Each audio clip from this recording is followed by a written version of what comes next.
And then finally, before we wrap this up, we need to talk about the Leafs. So I know that you've probably been sick of hearing about them for the last little while. Be it good news or bad news, doesn't matter. They've been doing real good recently. Except for last night where they lost basically 2-1 to the Rangers. I'm not counting that empty net goal. And Mitch Marner's 23-game point streak, which is the most in franchise history, came to an end. It's over. And I don't want to say I'm a jinx here, but I said this last night. I said the point streak would end at 23 games due to them facing Shesterkin, and I didn't think it was actually going to come to an end. It's your fault. It's your fault that it ended. It's your fault that the point streak ended. You're a jinx. You're a curse. I guess I am. You're a curse. Nope, I don't want to hear it. Nope. This is your fault. I guess I am. This is your fault. But no, in all honesty, though, that was for that whole 23-game stretch. Seeing Marner accomplish that feat broke Daryl Sittler's record for longest point streak. Set a new franchise record. Became the top right winger in the league for about 3 weeks. And then is continuing to still play as well as he is. That's impressive. Yeah. And he's a local kid, so that's a bonus. Yeah. Like, that's just it. What more can you say? Marner's been good. Matthews has been coming back. And I want to talk about the goalie tandem of Samsonov and Matt Murray. Yeah. So number one, Murray, everybody was crapping on him. When he got brought into Toronto, everyone's just like, oh, he's injury prone. He's this, he's that. He's not going to be able to get back to his Stanley Cup winning self.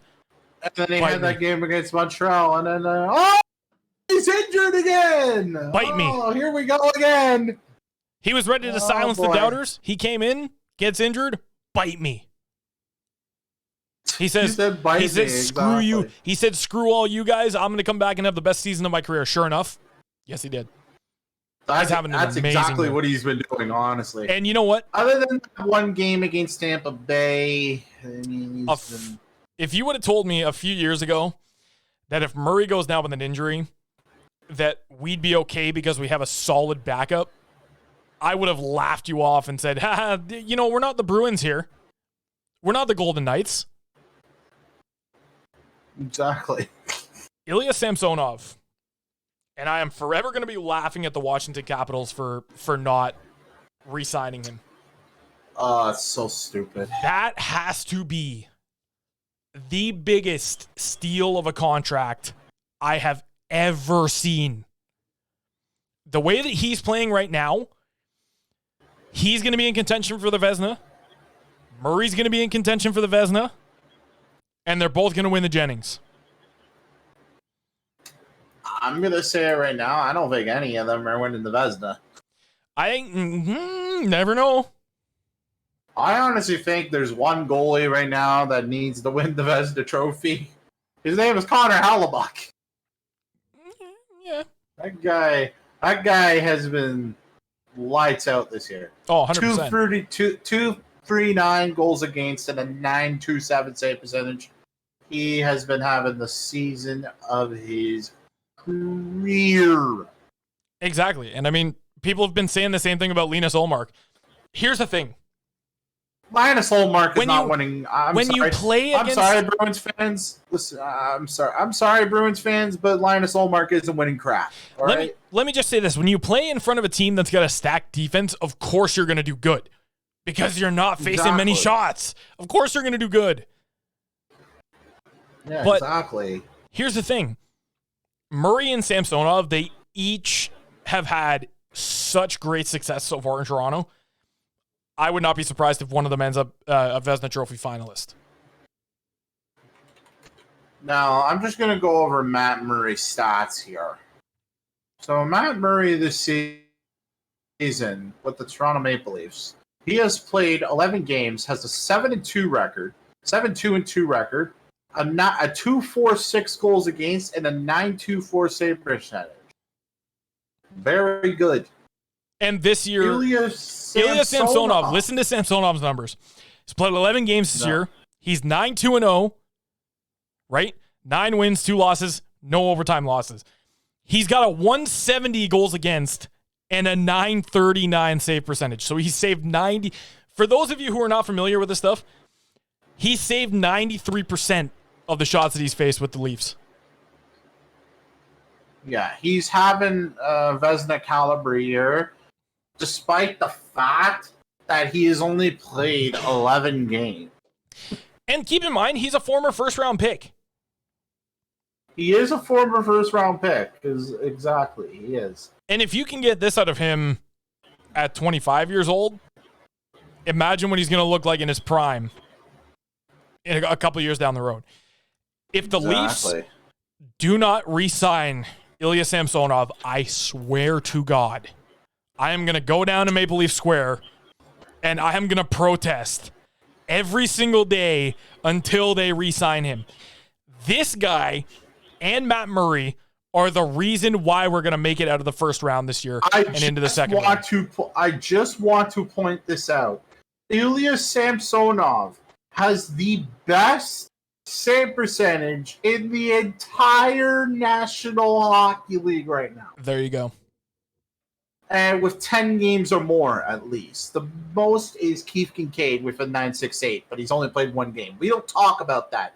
Akira Schmid has played 7 games, has a 9.39. We don't talk about that.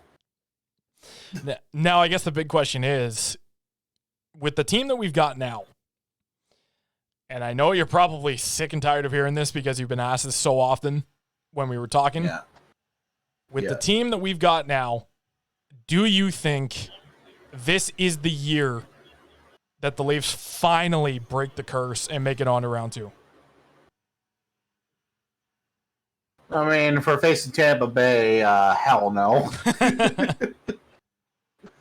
But other than that, if we face like another team, like even Boston, I don't even think we'd make it. Just just PTSD, you know, like nobody likes Boston. No Leaf fan's gonna be like, oh yeah, we're playing the Bruins again. We're gonna win it this time. We're gonna beat the Bruins. We're gonna beat the Bruins. It's not happening. Like, it just, if you're a Leaf fan and you see that we're going up against Boston in the playoffs, I guarantee 90% of the people that you ask are gonna be like, oh hey, okay, well it's another first round exit. See you next year. Exactly. I don't think so. I think this is going to be the year that they break the curse. I don't care who they're facing. This team looks a lot more motivated, a lot more, how do I say this? I guess a lot hungry, more, I guess. There you go. A lot more hungry, right? The defense is not great, but they've been playing okay, and the goaltending's been bailing us out. Like, come on. Yeah. Come on. Exactly. This team is ready for the playoffs, and they're ready to make it out of the second round. Yeah, it's literally what me and Reigns have been saying. They make it past the second round, they're off. They're off. They will get those jitters out of the way.